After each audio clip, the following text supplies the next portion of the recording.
Dear students, once again welcome back to Political Science online video class. Here, a next concept of first chapter 1.1 Government of India Act 1935. See, both previous two acts of Britain government was failed in the country to satisfy Indian ambitions or Indians demands. For the reason, it leads to huge movement in the country. Gandhiji and his followers, they started non-cooperative movement or a non-cooperation movement in the country for the reason a self-government or a freedom of the country. In this situation, a Britain government was appointed a commission to India to study the failure two acts. They are 1909 and 1919. Both acts were failed in the country.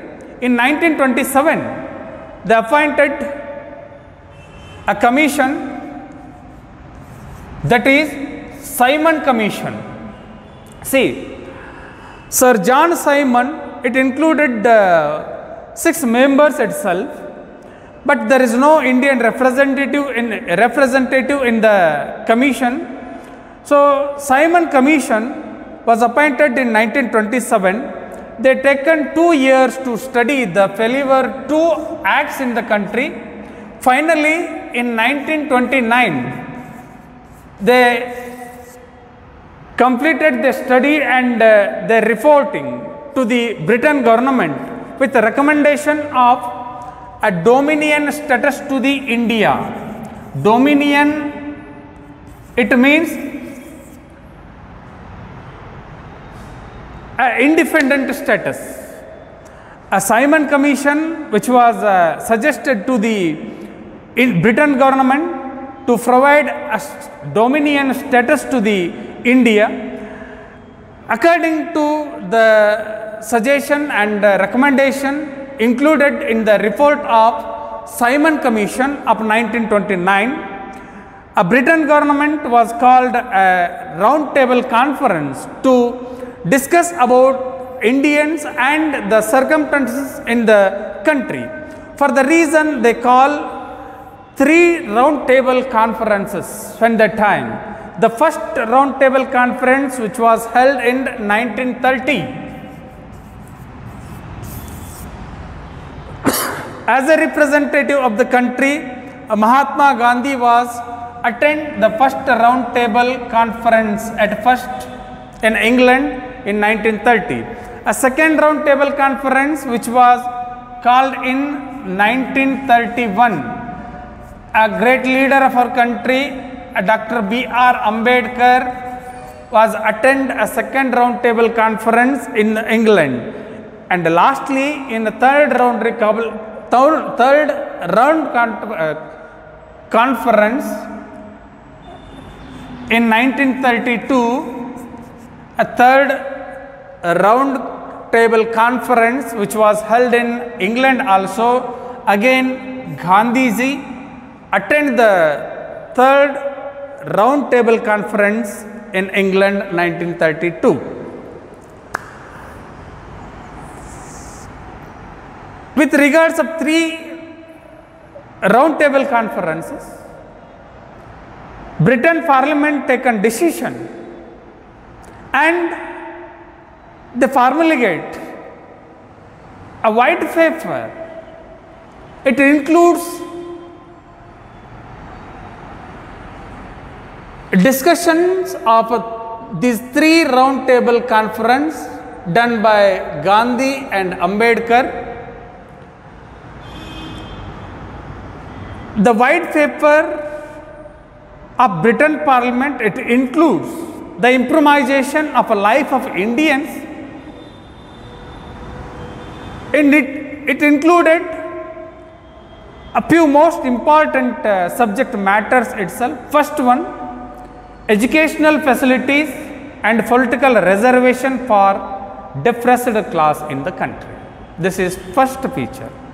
of a white paper of Britain government. Second one, adoption of universal adult franchisee. Third one, prohibition of social boycotts. Fourth one, communal representation. And the last one, fifth one, separate electorate for the untouchables. See, again and again Britain Parliament made a mistake here in the name of satisfying Indians. First one, separate electorate for Islam, and again now in 1935 Act, by through the white paper resolution, they trying to impose separate electoral for untouchables in the country. But here is an interesting story between Gandhi and Ambedkar. Ambedkar accept the fifth recommendation, that is separate electorate for the untouchables. Why? Because Ambedkar trying to bring a justice to the untouchables in the country, but Gandhi opposed. See, it leads clash between Gandhi and Ambedkar.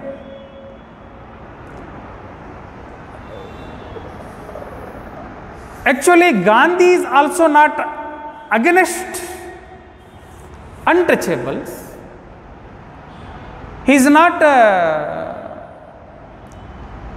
support untouchability, but Ambedkar trying to uplift untouchables within a short time, with provide a special support and helps. Aim is the same, both Gandhi and Ambedkar. The way of reaching aim is different only. Ambedkar supports a special electorate for untouchables. Gandhi opposed, and he passed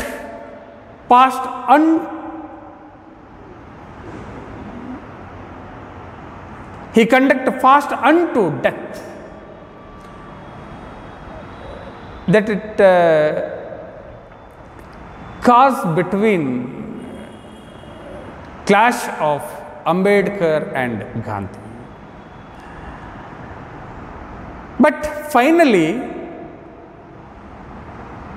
Indian National Congress leaders were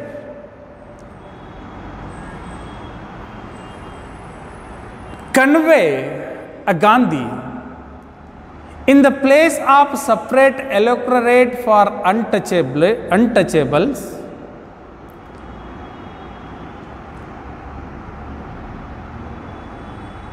A special reservation provide to the backward class people in the country. See, finally Ambedkar also accept and agree the convents of Indian National Congress leaders. Gandhiji also accepted. Finally, they put a sign to the Pune Pact. The Pune Pact, which was held between Dr. B.R. Ambedkar and Mahatma Gandhi at Pune on 24th September 1932. See, after long discussions, criticisms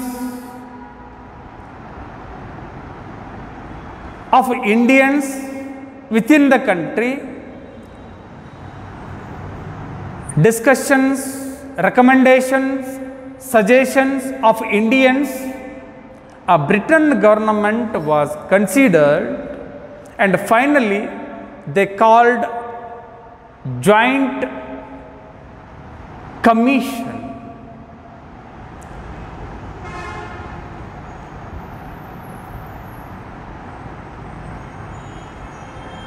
A commission which was passed a 1935 act in the country.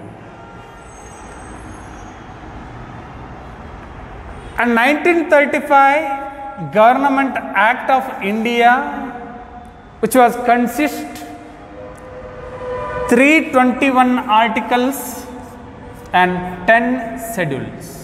See, the main provisions of 1935 Act we'll see later after this class. It has more explanation actually. I will discuss with you main provisions of 1935 Act in next classes. Okay?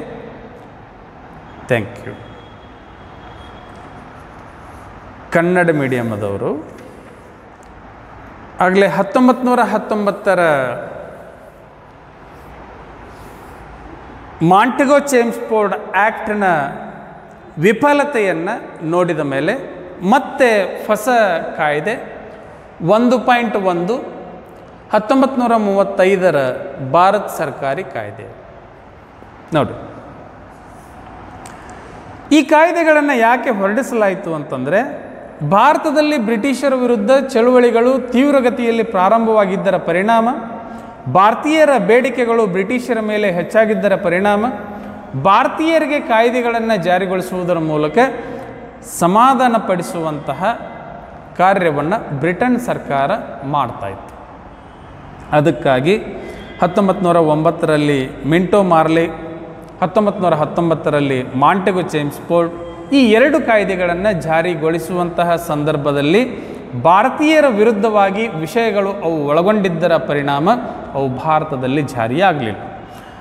ಆ ಕಾರಣದಿಂದ Britain ಸರ್ಕಾರ 1935ಕ್ಕೆ ಮತ್ತೆ ಭಾರತದಲ್ಲಿ ಒಂದು ಹೊಸ ಕಾಯ್ದೆಯನ್ನು ಜಾರಿಗೆ ತರುವ ವಿಚಾರವನ್ನು ವ್ಯಕ್ತಪಡಿಸಿತು. ಅದಕ್ಕೆ 1927ರಲ್ಲಿ ಸರ್ ಜಾನ್ ಸೈಮನ್ ಅವರ ನೇತೃತ್ವದಲ್ಲಿ, ಅಂದರೆ 6 ಜನ ಸದಸ್ಯರನ್ನು ಒಳಗೊಂಡಂತಹ ಈ ಆಯೋಗ, ಅದಕ್ಕೆ ಸೈಮನ್ ಕಮಿಷನ್ ಅಂತ ಹೇಳಿ ಕರಿತೀವಿ, ಸೈಮನ್ ಆಯೋಗ ಅಂತ ಹೇಳಿ ಕರಿತೀವಿ.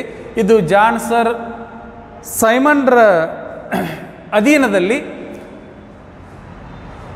1909 ಮತ್ತು 1919ರ ಕಾಯ್ದೆಗಳ ವಿಫಲತೆಯನ್ನು ಅಧ್ಯಯನ ಮಾಡಲಿಕ್ಕೆ ಭಾರತಕ್ಕೆ 1927ರಲ್ಲಿ ಸೈಮನ್ ಆಯೋಗ ನೇಮಕವಾಯಿತು. ಈ ಆಯೋಗ ಸತತ 2 ವರ್ಷಗಳ ಕಾಲ ಭಾರತದಲ್ಲಿ ಅಧ್ಯಯನವನ್ನು ಮಾಡಿ 1929ಕ್ಕೆ ತನ್ನ ವರದಿಯನ್ನು ಬ್ರಿಟನ್ನ ಸರ್ಕಾರಕ್ಕೆ ಸಲ್ಲಿಸಿತು. ಒಂದು ಸ್ಪಷ್ಟವಾದಂತಹ ಸಲಹೆಯನ್ನು ಬ್ರಿಟನ್ ಸರ್ಕಾರಕ್ಕೆ 1929ರಲ್ಲಿ ಸೈಮನ್ ಆಯೋಗ ಕೊಟ್ಟಿದ್ದು ಏನು ಅಂತಂದರೆ, ಭಾರತಕ್ಕೆ ಸ್ವತಂತ್ರ ಸ್ವಾಯತ್ತ ಸ್ಥಾನಮಾನವನ್ನು ನೀಡಬೇಕು ಅಂತ ಹೇಳಿ ಸಲಹೆಯನ್ನು ಕೊಡ್ತು. ಡೊಮಿನಿಯನ್ ಅಂತಂದರೆ ಸ್ವಾಯತ್ತ ಅಥವಾ ಸ್ವತಂತ್ರ ಅಂದಂಗೆ. ಈ ವರದಿಯನ್ನು ಪರಿಗಣಿಸಿದಂತಹ ಬ್ರಿಟನ್ ಸರ್ಕಾರ 3 ದುಂಡು ಮೇಜಿನ ಪರಿಷತ್ತುಗಳನ್ನು ಕರೆಯಲಾಯಿತು. ಎದಕ್ಕಾಗಿ ಅಂತಂದರೆ, ಭಾರತೀಯರ ಆಶೋತ್ತರಗಳನ್ನು ಚರ್ಚಿಸುವ ಸಲುವಾಗಿ. ಮೊದಲನೆಯ ದುಂಡು ಮೇಜಿನ ಪರಿಷತ್ತನ್ನು 1930ರಲ್ಲಿ ಕರೆಯಲಾಯಿತು. ಇದನ್ನು ಗಾಂಧೀಜಿಯವರು ಪ್ರತಿನಿಧಿಸಿದರು. ಎರಡನೆಯ ದುಂಡು ಮೇಜಿನ ಪರಿಷತ್ತನ್ನು 1931ರಲ್ಲಿ ಕರೆಯಲಾಯಿತು. ಇದನ್ನು ಡಾಕ್ಟರ್ BR ಅಂಬೇಡ್ಕರ್ ಅವರು ಪ್ರತಿನಿಧಿಸಿದರು. ಮೂರನೆಯ ದುಂಡು ಮೇಜಿನ ಪರಿಷತ್ತನ್ನು 1932ರಲ್ಲಿ ಕರೆಯಲಾಯಿತು. ಇದನ್ನು ಮತ್ತೆ ಗಾಂಧೀಜಿಯವರು ಪ್ರತಿನಿಧಿಸಿದರು. ಈ ಮೂರು ದುಂಡು ಮೇಜಿನ ಪರಿಷತ್ತುಗಳ ಚರ್ಚೆಯ ಬಳಿಕ ಬ್ರಿಟನ್ ಸರ್ಕಾರ ಭಾರತೀಯರಿಗೆ ಸೌಲಭ್ಯಗಳನ್ನು ಒದಗಿಸಿಕೊಡುವಂತಹ ಉದ್ದೇಶವನ್ನು ಇಟ್ಟುಕೊಂಡು ಒಂದು ಶ್ವೇತಪತ್ರವನ್ನು ಹೊರಡಿಸಲಾಯಿತು.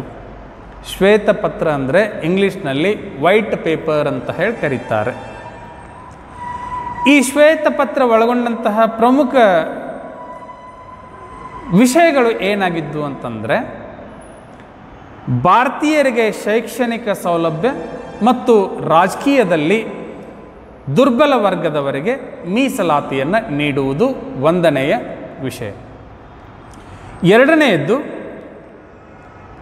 ಸಾರ್ವತ್ರಿಕ ವಯಸ್ಕ ಮತದಾನ ಪದ್ಧತಿಯನ್ನು ಜಾರಿಗೆ ತರುವುದು. ಮೂರನೆಯದ್ದು, ಸಾಮಾಜಿಕ ಬಹಿಷ್ಕಾರಗಳನ್ನು ನಿಷೇಧಿಸುವುದು. ನಾಲ್ಕನೆಯದ್ದು, ಕೋಮು ಪ್ರಾತಿನಿಧ್ಯತೆ. ಐದನೆಯದ್ದು, ಅಸ್ಪೃಶ್ಯರಿಗೆ ಪ್ರತ್ಯೇಕ ಮತದಾನ ವ್ಯವಸ್ಥೆ. ಈ 5 ವಿಷಯಗಳಲ್ಲಿ ಮೇಲಿನ 3 ವಿಷಯಗಳಿಗೆ ಭಾರತೀಯರ ಒಪ್ಪಿಗೆ ಇತ್ತು. ಕೆಳಗಿನ 2 ವಿಷಯಗಳು ಮತ್ತು 4 ಮತ್ತು 5 ಕೋಮು ಪ್ರಾತಿನಿಧ್ಯತೆ ಮತ್ತು ಅಸ್ಪೃಶ್ಯರಿಗೆ ಪ್ರತ್ಯೇಕ ಮತದಾನ ವ್ಯವಸ್ಥೆಯನ್ನು ಗಾಂಧೀಜಿಯವರು ಒಪ್ಪಲಿಲ್ಲ. ಆದರೆ ಅಂಬೇಡ್ಕರ್ ಅವರು ಅಸ್ಪೃಶ್ಯರಿಗೆ ಪ್ರತ್ಯೇಕ ಮತದಾನ ವ್ಯವಸ್ಥೆಯನ್ನು ಒಪ್ಪಿದರು. ಈ ವಿಷಯದಿಂದ ಗಾಂಧೀಜಿ ಮತ್ತು ಅಂಬೇಡ್ಕರ್ ಅವರ ನಡುವೆ ಸ್ವಲ್ಪ ಮಟ್ಟಿನ ದ್ವಂದ್ವ ಅಭಿಪ್ರಾಯಗಳು ಪ್ರಾರಂಭವಾಯಿತು, ಭಿನ್ನಾಭಿಪ್ರಾಯಗಳು ಪ್ರಾರಂಭವಾಯಿತು. ಯಾಕಂದರೆ ಇಬ್ಬರ ಗುರಿ ಒಂದೇ ಇತ್ತು, ಆದರೆ ಅದನ್ನು ಮುಟ್ಟುವಂತಹ ಮಾರ್ಗಗಳು ಭಿನ್ನವಾಗಿದ್ದವು. ಅಂಬೇಡ್ಕರ್ ಏನು ಹೇಳಿದರು, ಅಸ್ಪೃಶ್ಯರಿಗೆ ಮತದಾನ ವ್ಯವಸ್ಥೆಯನ್ನು ಪ್ರತ್ಯೇಕಗೊಳಿಸಿದರೆ ತಮ್ಮನ್ನಾಳುವಂತಹ ನಾಯಕರು ತಮ್ಮದೇ ಸಮುದಾಯದವರು ಇದ್ದಾಗ ಅವರು ಬೇಗನೆ ಅಭಿವೃದ್ಧಿಯನ್ನು ಹೊಂದಿ ಸಮಾನತೆಯ ಕಕ್ಷೆಗೆ ಬರಬಹುದು ಅನ್ನುವಂತಹ ಚಿಂತನೆ ಇತ್ತು. ಆದರೆ ಗಾಂಧೀಜಿ ಅವರಿಗೆ ಪ್ರತ್ಯೇಕ ಮತದಾನ ವ್ಯವಸ್ಥೆಯನ್ನು ಕೊಟ್ಟರೆ ಅವರು ಪ್ರತ್ಯೇಕ ಅನ್ನುವಂತಹ ಭಾವನೆ ಉಂಟಾಗಬಹುದು ಅನ್ನುವಂತಹ ವಿಚಾರವನ್ನು ಇಟ್ಕೊಂಡು ಇದನ್ನು ವಿರೋಧ ಮಾಡ್ತಾರೆ.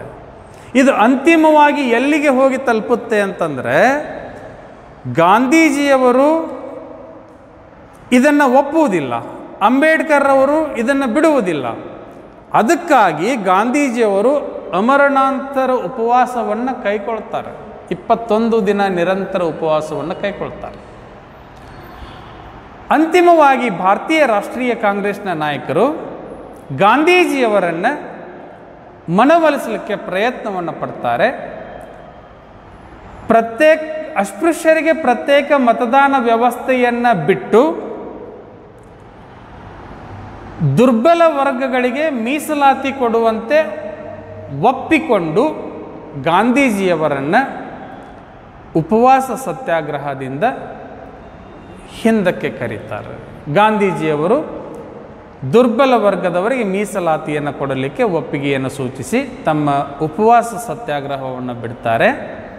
ಆಗ ಗಾಂಧೀಜಿ ಮತ್ತು ಅಂಬೇಡ್ಕರ್ ಅವರ ನಡುವೆ ಒಂದು ಒಪ್ಪಂದ ಆಗುತ್ತೆ. ಅದಕ್ಕೆ ಪುನಾ ಒಪ್ಪಂದ ಅಂತ ಹೇಳಿ ಕರೀತಾರೆ. ಪುನಾ ಒಪ್ಪಂದ ಆಗಿದ್ದು ಎಲ್ಲಿ ಅಂತ ಕೇಳಿದರೆ, ಅದು ಪುನಾದಲ್ಲಿ ಸೆಪ್ಟೆಂಬರ್ 24, 1932ರಂದು ಗಾಂಧೀಜಿಯವರ ನಡುವೆ ಮತ್ತು ಡಾಕ್ಟರ್ BR ಅಂಬೇಡ್ಕರ್ ಅವರ ನಡುವೆ ಆದಂತಹ ಒಪ್ಪಂದವನ್ನು ಪುನಾ ಒಪ್ಪಂದ ಅಂತ ಹೇಳಿ ಕರಿತೀವಿ. ಇಷ್ಟೆಲ್ಲ ಅಂದರೆ 1929ಕ್ಕೆ ಸೈಮನ್ ಕಮಿಷನ್ ವರದಿಯನ್ನು ಕೊಟ್ಟ ನಂತರ 1932ರವರೆಗೆ ಭಾರತದಲ್ಲಿ ಎಲ್ಲ ಘಟನೆಗಳು ಆದ ನಂತರ ಇದನ್ನೆಲ್ಲವನ್ನು ಪರಿಗಣಿಸಿ ಇದರ ಚರ್ಚೆಯ ವಿಷಯಗಳ ಆಧಾರದ ಮೇಲೆ ಬ್ರಿಟನ್ ಸರ್ಕಾರ ಒಂದು ಜಂಟಿ ಆಯೋಗದ ಮೂಲಕ 1935ರ ಭಾರತ್ ಸರ್ಕಾರಿ ಕಾಯ್ದೆಯನ್ನು ಪಾಸ್ ಮಾಡುತ್ತೆ. ಈ ಭಾರತ್ ಸರ್ಕಾರಿ ಕಾಯ್ದೆ ಯಾವ್ಯಾವ ವಿಷಯಗಳನ್ನು ಒಳಗೊಂಡಿತ್ತು ಅನ್ನುವುದರ ಬಗ್ಗೆ ಮುಂದಿನ ದಿನಗಳಲ್ಲಿ, ಏಕೆಂದರೆ ಆ ವಿಷಯಗಳು ಬಹಳಷ್ಟು ವಿವರಣೆಯನ್ನು ಹೊಂದಿದ್ದರಿಂದ ಅದು ಒಂದು ಅವಧಿಯಲ್ಲಿ ಪೂರ್ಣಗೊಳ್ಳುವುದಿಲ್ಲ. ಕನಿಷ್ಠ 2 ಅವಧಿಯಾದರೂ 2-3 ಅವಧಿಯಾದರೂ ಅದಕ್ಕೆ ಬೇಕಾಗುವುದರಿಂದ ನಾನು 1935ರ ಭಾರತ್ ಸರ್ಕಾರಿ ಕಾಯ್ದೆ ಮುಖ್ಯಾಂಶಗಳು, ಈ 1935ರ ಭಾರತ್ ಸರ್ಕಾರಿ ಕಾಯ್ದೆ 321 ವಿಧಿಗಳನ್ನು ಒಳಗೊಂಡಂತೆ 10 ಪರಿಚ್ಛೇದಗಳನ್ನು ಒಳಗೊಂಡಿತ್ತು. ಏನೇನು ವಿಷಯಗಳು ಅದರಲ್ಲಿ ವಿಂಗಡಣೆಯಾಗಿದ್ದು, ಅದರಲ್ಲಿ ಒಳಗೊಂಡಿದ್ದು ಅನ್ನುವುದರ ಬಗ್ಗೆ ಮುಂದಿನ ಅವಧಿಯಲ್ಲಿ ಮತ್ತೆ ನಾನು ಅದರ ಮುಖ್ಯ ವಿಚಾರಗಳ ಚರ್ಚೆಯ ವಿಷಯದ ಜೊತೆಗೆ ನಿಮ್ಮೊಂದಿಗೆ ಭೇಟಿಯಾಗ್ತೇನೆ. ಈಗ ಅಲ್ಲಿಯವರೆಗೆ ಈ ವಿಷಯಗಳನ್ನು ತಾವು ಸರಿಯಾಗಿ ಜ್ಞಾಪಕದಲ್ಲಿ ಇಟ್ಕೊಳ್ಳಬೇಕು. ಇದು ಅತ್ಯಂತ ಪ್ರಮುಖವಾದಂತಹ ಕಾಯ್ದೆ. ಕೆಲವೊಂದು ಸಾರಿ ಇದನ್ನು 10 ಮಾರ್ಕಿಗೆ ಕೇಳ್ತಾರೆ. 1935ರ ಭಾರತ್ ಸರ್ಕಾರಿ ಕಾಯ್ದೆಯ ಪ್ರಮುಖ ಅಂಶಗಳನ್ನು ಚರ್ಚಿಸಿರಿ ಅಥವಾ ವಿವರಿಸಿರಿ ಅಂತ ಹೇಳಿ ಕೇಳ್ತಾರೆ. ನೆನಪಿನಲ್ಲಿ ಇಟ್ಕೊಳ್ಬೇಕು. Finally, English medium students, this is a most important act regarding Indian independence. Ask for a 10 mark. Explain or discuss the main provisions of 1935 Government Act of India. See, so for the reason, so keep in your mind, and before I conclude this class, provisions of 1935 Government India Act, we'll see one by one in next classes. Okay, thank you.